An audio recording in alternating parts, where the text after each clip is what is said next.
What is up, guys and gals? This is your boy D2 Nice. This is the Who Are They podcast, and we are going to very quickly get into my predictions for the main card of UFC 287 that is going to be hailing from Miami, Florida, of all places. The place that your boy wants to go to, because you know what happens in Florida, well, I hope it stays in Florida. With that being said, we are going to go with Rojas Jr. versus Rodriguez.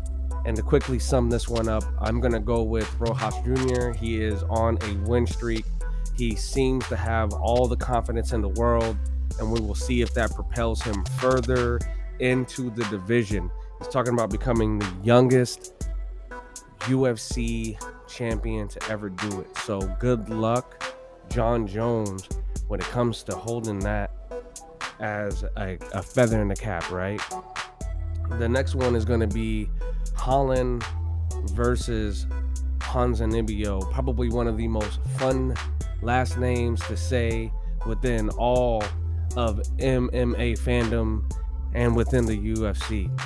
But I gotta go with Ponzinibbio on this one. I love Holland's mystique, his air, his trailblazed to the top attitude, but I just think that there's something that needs to be wrenched up, because again, we know that he went on that 5-5 win streak to get into the UFC, and it just doesn't seem like the wheels are quite turning as oiled as they used to. So gotta go with Ponzinibbio on this one.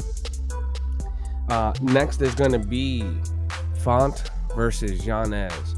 And this one is a tough one for me. I mean, it really is a toss-up. It's one of those simple ones where it's just like it could go either way. Both of these guys are barnstormers. They bring the fire. And I just hope you're not on farmland. And if you are, make sure you keep a water bucket near your barn, because that's what these dudes do.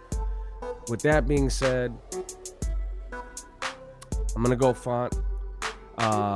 That was a tough one. I'm not even gonna lie to you, but both of these guys definitely have what it takes, and it should be an amazing fight. Getting to the co-main event of the evening, Masvidal versus Burns, and I gotta go with Burns. I think he is just the more well-rounded fighter. Now, when it comes to the striking, we know that Masvidal is the king of the 305, and he has an ability to put your lights out with a few well-placed strikes.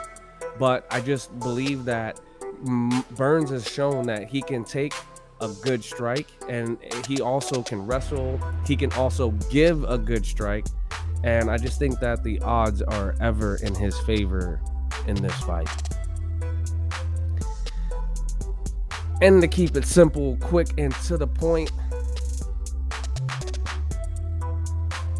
I mean, I'm excited. And this is a tough one because, you know, the heart says you got to go with Izzy. You got to take the last stylebender. But the brain says that Alex has everything it takes to do the job. I mean, it's again, when you can go back and you can look at the very first fight, you can look at the second fight, you can even look at the third fight and say that yes, Izzy was winning. You can say that yes, Izzy had him sometimes on those skates, almost frozen, a little like Elsa. But long story short, Izzy can do what needs to be done by keeping Alex on the back foot. If you look at the third fight, there were a lot of moments where Alex even looked a little bit nervous, scared per se, and we're talking about scared in the fact that these guys literally beat people up for a living. But if you looked at the way that Izzy would move, Alex was almost hinting on every feint. I mean, he was basically ready to shoot or ready to throw a punch after almost every feint that Izzy would throw. So with that being said, I'm gonna choose my heart over my head and go with Izzy. It's time. Let's go.